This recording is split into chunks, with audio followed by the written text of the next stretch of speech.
bienvenue dans cette nouvelle vidéo Les Petites Astuces. On se retrouve aujourd'hui pour parler de l'optimisation de ton temps.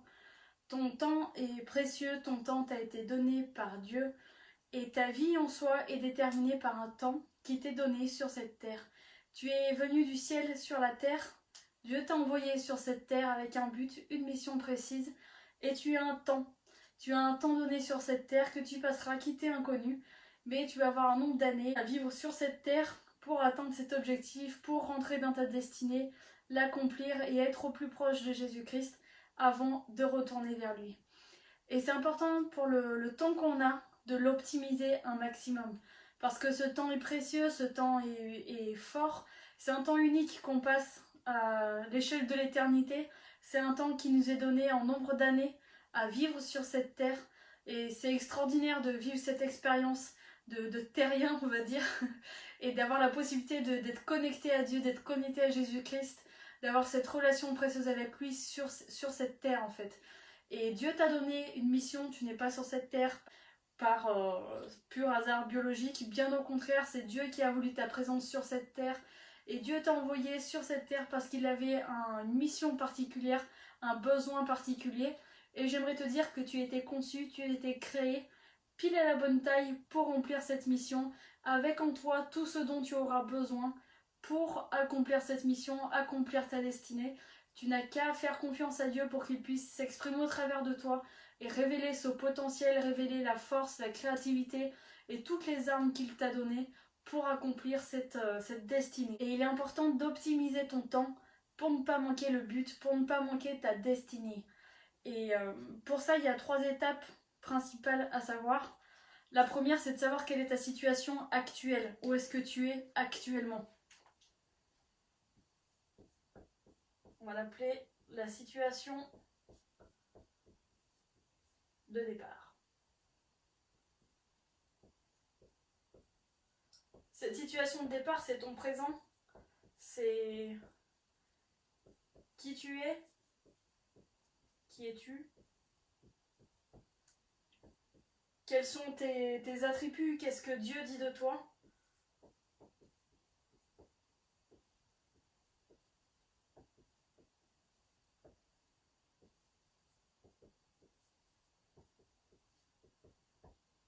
Etc. Donc c'est un petit peu, en fait, apprendre à te connaître. Connais-toi, dis qui est-ce que je suis? Qu'est-ce que Dieu a fait de moi?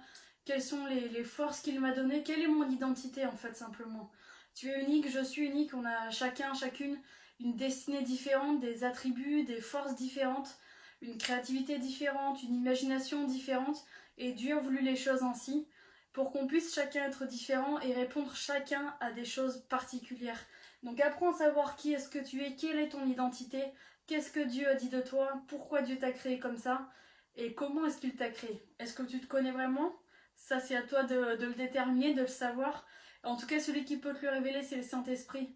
Prends toujours un temps de prière quand tu cherches à savoir qui tu es, quand tu cherches à savoir quelle est ton identité, qu'est-ce que tu dois être, qu'est-ce que tu dois faire. Et je sais que c'est une question qui peut paraître très cliché quand on est jeune et qu'on nous rabâche. La crise d'adolescence, c'est la crise identitaire, on ne sait plus qui on est, on ne sait plus ce qu'on fait, etc. Mais en fait, si tu ne trouves pas Dieu et si tu ne trouves pas quelle est ton identité en Dieu, j'aimerais te dire que cette crise d'adolescence durera toute ta vie. Et en fait, c'est Dieu qui va révéler qui tu es, quel est ton style et quelle est ta personnalité, qui tu es vraiment. Parce que c'est Dieu qui t'a créé, tout simplement.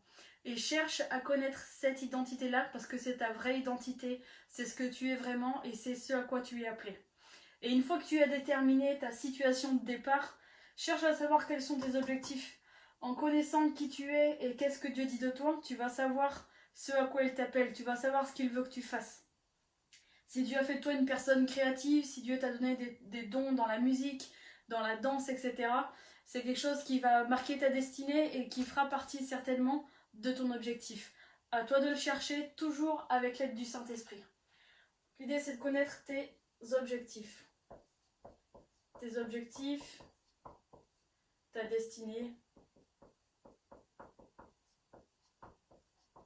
ton appel. Voilà, il y a différentes manières de l'appeler, mais tout ça se regroupe. Hein. Ça fait partie du même lot. Et l'idée suivante, c'est de partir de ta situation de départ pour aller atteindre tes objectifs, pour aller atteindre ta destinée, répondre à l'appel que Dieu t'a lancé. Et c'est très important d'avoir bien ces deux images-là en tête. Quelle est ma situation de départ et quels sont mes objectifs, quelle est ma destinée, quel est mon appel. Et si tu ne sais pas quel est ton objectif, ta destinée ou ton appel, je t'invite vraiment à le chercher. Et pour le trouver, c'est simple encore une fois. Lis la parole de Dieu, cherche à le connaître. Et il va te révéler ses plans, il va te révéler qui il est, comment est-ce qu'il agit. Et demande au Saint-Esprit. Le Saint-Esprit nous révèle les secrets qui sont dans le cœur de Dieu. Et vraiment, je t'invite à chercher sa présence dans la prière, dans le jeûne. Et Dieu va te parler tout simplement comme un enfant parle à son père ou à sa mère. Et le Saint-Esprit est là pour nous accompagner, pour nous parler. Il parle chaque jour, il suffit de bien tendre l'oreille, être à l'écoute. Et le Saint-Esprit va te dire qui tu es. Va te dire ce à quoi tu es appelé, ce que tu dois faire, ce que tu dois accomplir.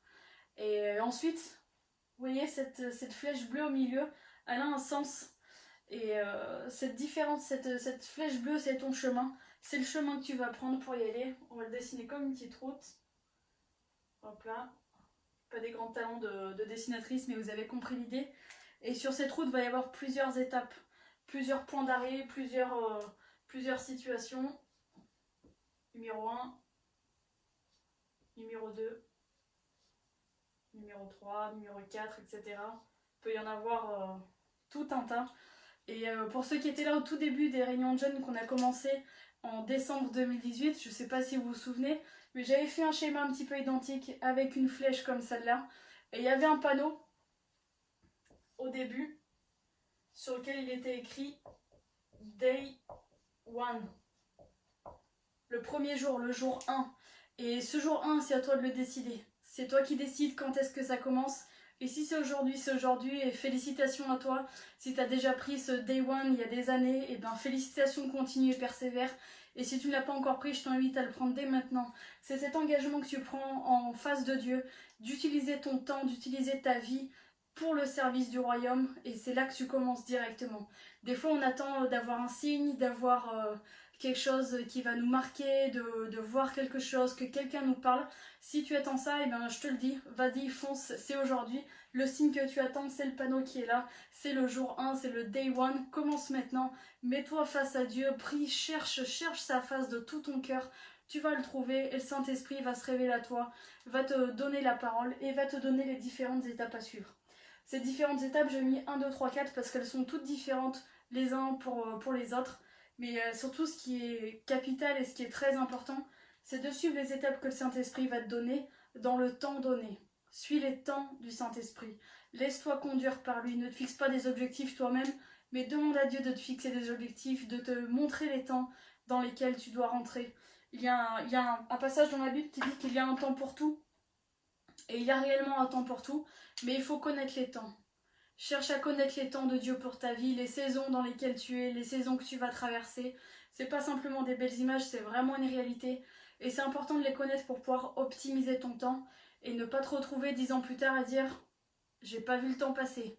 C'est une expression qu'on a entendue tous, je pense, de nos pères, de nos mères, de nos arrière-grands-pères, de nos oncles, de nos tantes, de nos cousins, cousines qui sont plus âgés. Cette expression elle revient souvent « j'ai pas vu le temps passer ».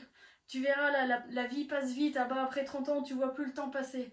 Et si tu ne veux pas simplement être spectateur de ta vie et simplement regarder le temps passer et défiler devant toi, sois maître de ton temps. Prends des décisions claires dans ton temps pour l'optimiser, des activités, fais le tri dans tes activités, dans tes loisirs, dans tes relations, dans tout ce que tu fais. Et tu verras que tu vas pouvoir optimiser ton temps, cadrer ton temps. Simplement, la démarche que toi tu dois faire, c'est d'être intentionnel. Sois intentionnel avec ton temps et utilise ton temps comme le Saint-Esprit te guide à le faire. Si tu sens que tu dois prendre une semaine dans le jeûne, prends une semaine dans le jeûne. Et n'aie pas peur de le faire, Dieu va te conduire. Mais sois sage et sois à l'écoute du Saint-Esprit pour pouvoir atteindre ces objectifs-là dans les temps donnés. Et j'aimerais rajouter tout simplement sur le temps, c'est d'être vraiment intentionnel dans ce que tu fais, de faire le tri dans tes activités pour te fixer justement sur les différentes étapes que tu vas passer, les différentes étapes que tu dois atteindre. Et le chemin n'est pas toujours plat comme ici, ça peut être des montagnes, ça peut être des vallées. Sache que Dieu ne t'abandonnera jamais, qu'il sera avec toi du début à la fin, dans les montées comme dans les descentes. Le Saint-Esprit te guide et il t'accompagne. Jésus est le chemin, donc tu n'as aucune crainte à avoir. On ne sait pas toujours quelle forme va prendre le chemin.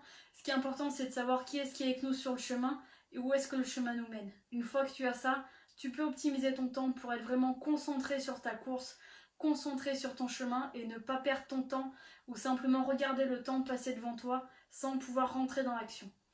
Et si tu es dans cette phase où tu te dis ouais, j'ai l'impression que je cours après le temps, que le temps est en train de défiler sans moi, et ben rentre dans la course maintenant. Rentre dans la course, regarde dans ton planning à quoi passes-tu tes heures. Est-ce que tu passes 2 heures sur Facebook le matin, après 5 heures en cours, 1 heure en pause déjeuner, 5 heures en cours et après 2 heures devant la télé, une demi-heure à lire et à prier, après tu vas discuter un petit peu avec des amis et ensuite tu vas dormir pendant 8 heures. Comment est-ce que tu découpes ton temps? Quelles sont tes priorités? Dans quel ordre est-ce que tu fais les choses? Je t'invite vraiment en tout cas à mettre Dieu en premier dans toutes tes activités, dans tout ce que tu fais et ça se voit dans l'organisation de ta journée en fait tout simplement, dans l'organisation de ta semaine. Où est-ce que tu passes ton temps? Ou avec qui est-ce que tu passes ton temps? Est-ce que tu passes ton temps tout le temps avec tes amis ou est-ce que tu passes la majorité de ton temps dans la présence de Dieu avec le Saint-Esprit? Qu'est-ce que tu écoutes? Est-ce que tu passes plus de temps à regarder des vidéos YouTube qu'à lire la parole de Dieu?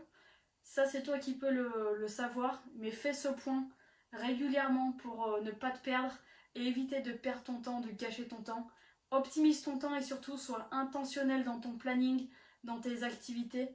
C'est pas une pression qu'il faut se mettre, mais c'est simplement un style de vie adopté, un style de vie intentionnel qui va te diriger de ta situation de départ à l'atteinte de tes objectifs, à l'entrée dans ta destinée pour l'atteindre. Et comme dit Paul, oubliant ce qui est en arrière, je cours vers le but afin de saisir vraiment ce que Christ m'a donné et les récompenses qui sont attachées à ça et qui font partie du royaume de Dieu. Je t'encourage vraiment à te détourner de ce qui est en arrière et à continuer vers ton but dans la direction que Dieu t'a donnée. Et voilà, sois béni et à très bientôt.